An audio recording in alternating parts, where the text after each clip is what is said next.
Alright everyone, I just wanted to go over one quick example that I think if you can work through this one, it's a good indication that you understand a lot of the principles that you'll need to understand for the midterm that you have on Wednesday. So if you want, I'd recommend just looking at this question and seeing if you can solve it by yourself, and if you have trouble and you want to check what you get at the end with mine, then feel free to watch the video. If you're not sure where to start, I'd recommend just following along with the video. I think it could be useful. But let's just look at it and see if we can solve it pretty quick. So it says give the number of orders made by each customer. So we want to include the customer name. If the order contained at least a single product quantity of at least 45 and the customer has made at least 3 of these orders.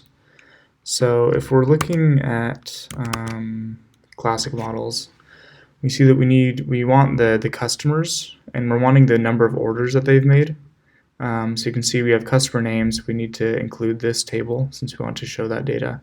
And we're wanting to know the number of orders that they've made, but only if they have the quantity ordered above a certain number. So we see we have data in customers, orders, and order details, because that's where the quantity ordered of a specific product in that order is located. So we know we have these 3 tables, so let's, before we get too complicated in what we're wanting to do, let's just make sure we get those tables and the data from it.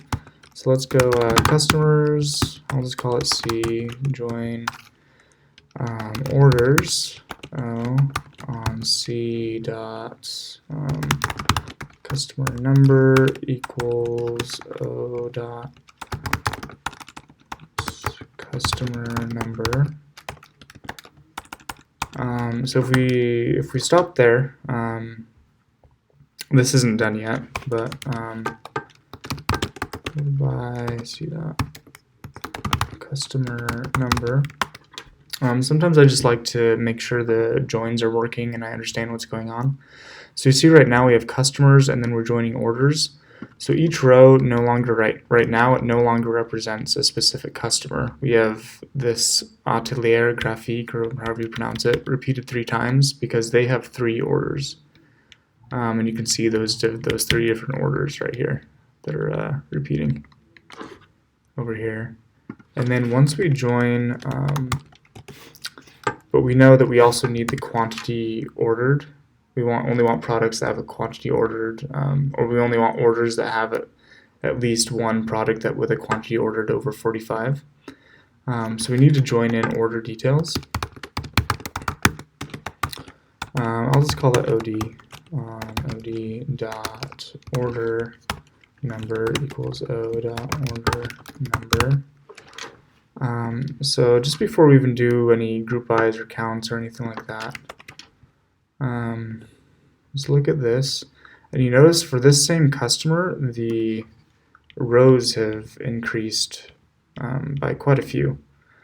This is because the rows no longer represent unique customers, they no longer represent unique orders, but because there's more order details than there are orders, each row now represents an order detail, which we can see if we scroll over here.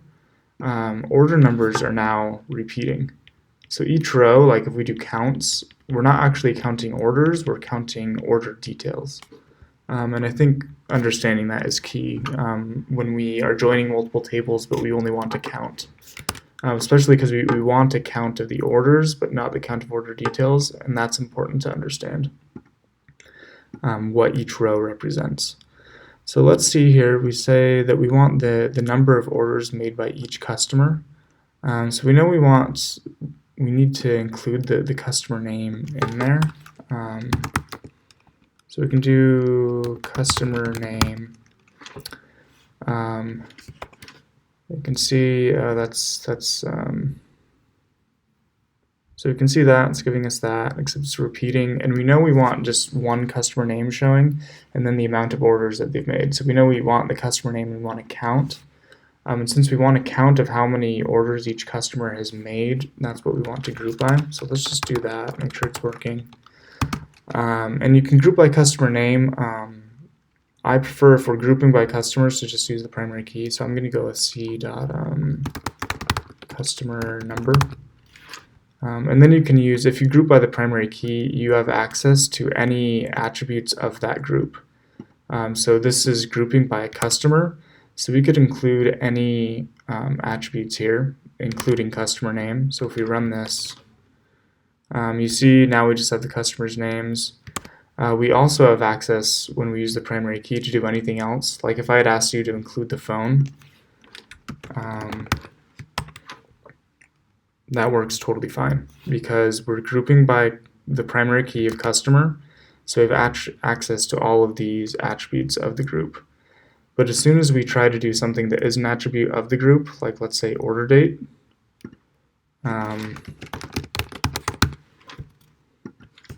that of course is not going to work. It says expression number 3 of the select list is not in the group by 1, 2, 3. So the problem with here is with order date. Order date is not an attribute of the group, so we cannot include it unless we do a count on it or a sum or whatever, and then we then it becomes an attribute of the group. So in this case, we want give the number of orders. So we want a count of orders. So what we could do is just put in a count, and we're joining all 3 of these, but we don't want a count of order details, we want a count of orders. So we could count this order number here, o.order number, and we can run this and we get an answer. But the key here that you really need to understand for your midterm is that even though we're counting o.order number, we're just counting the number of rows that appear in that column from this join. And if you remember, if we just get rid of everything else and we come back, we do a select star,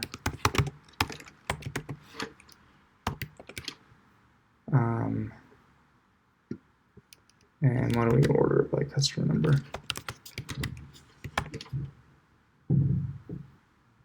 If you remember, a specific customer is repeating a whole lot, but since we joined order details, and every order has many order details, the order number is actually repeating multiple times. So if we just count this order number, we're not actually counting orders, we're counting order details. So notice the difference here. I'm going to keep this just to illustrate the point. I'm going to do count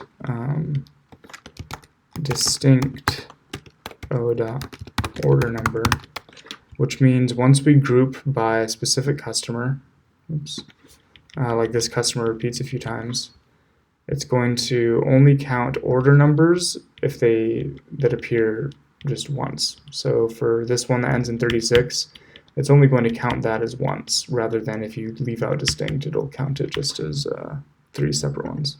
So notice when I run this, count distinct gets us a very different number here. And that's key to understand, that because we've joined this third table that has more rows in the orders, if we only want to count orders, we need to include that distinct operator in there.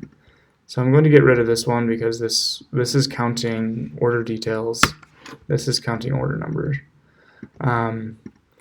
And now, so we have the structure correct here, but we just haven't filtered everything yet.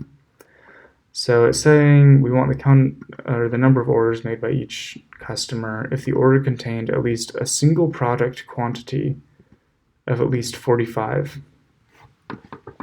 So right here we're wanting to look at product quantity, which is part of the order details over here.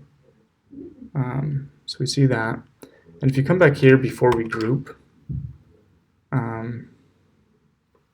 you can see the product quantity over here as part of the order details because we've joined it in. So we're only wanting to return orders if they have at least one product in that order that had a quantity ordered above 45, or at least 45. And you see here that we are grouping by customer number. So customer number has all of these attributes of the group, And it has other attributes of the group would be counts or sums of any of these attributes in here. But an individual column in these tables, once we've grouped it, we lose access to it because these are attributes of rows, not attributes of the group. So you can tell that if you just tried to include it, quantity ordered, because for a single customer, a single customer, which you can see by the repeating rows, has many different values for quantity ordered. It is an attribute of a row, it's not an attribute of the group. So this isn't going to run, it's going to give us that error of select number 4 right here, you can see. And because we know it's an attribute of a row and not an attribute of the group, we know that we need to use where, because where comes before we've actually made a group. So we have access to that row in order to filter by it. So it's quantity ordered, right? Okay. And it says at least 45, so we want to greater than or equal to there. And so it's getting rid of any rows that don't have at least 45 in the quantity ordered, and then it's grouping them by customer number. So we can see there. So we're getting rid of basically any rows that didn't have 45 in the quantity ordered.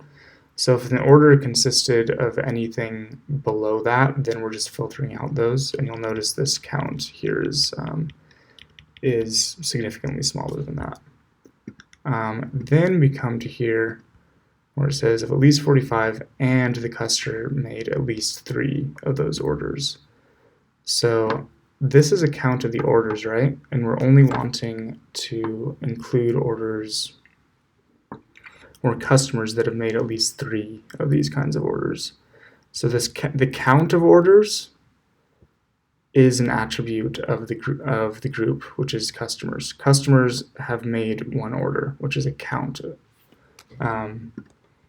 And when it's an attribute of a group like that, when you're wanting to filter on the count of something or the sum of something or the average of something, that is what we do in having. Because we've already made the groups, making us able to do a count per customer.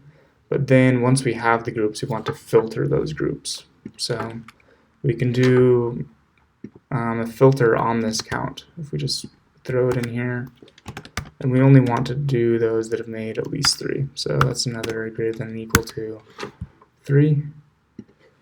And I'll just keep the order by here. I didn't specify that, but we can keep it. Doesn't matter.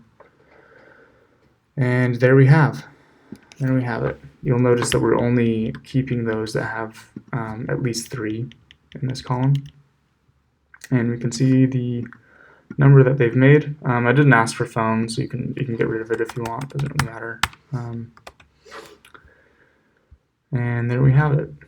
If you're able to understand this, which the principles here that I think are important to understand is when to do a distinct when you're doing a count, when you use something with where, and when to do something with having. Where if you're joining multiple tables together and each row represents an order details in this example, but you're wanting to count orders, you need to use distinct in order to count orders. When you're wanting to filter on a column, in this case quantity ordered, but that column is an attribute of a row in your join, but it's not an attribute of the group that you're grouping by, then it needs to go in where. And then last, with having, if you're wanting to filter on an attribute of the group, in this case the number of orders of that group has, that each customer has, that's an attribute of the group, so you need to filter it using having. You have access to this count only after you've made the groups. So that goes in having. So I think if you can understand those 3 key principles, there are other things that could appear on the midterm, but I think those 3 especially, if you can understand them, the midterm will go a lot smoother for you. So I hope that helps. Let me know if you want me to do any other examples, and maybe I can do some more on Monday when we have the office hours class. But I hope you have a good weekend. See ya. Bye.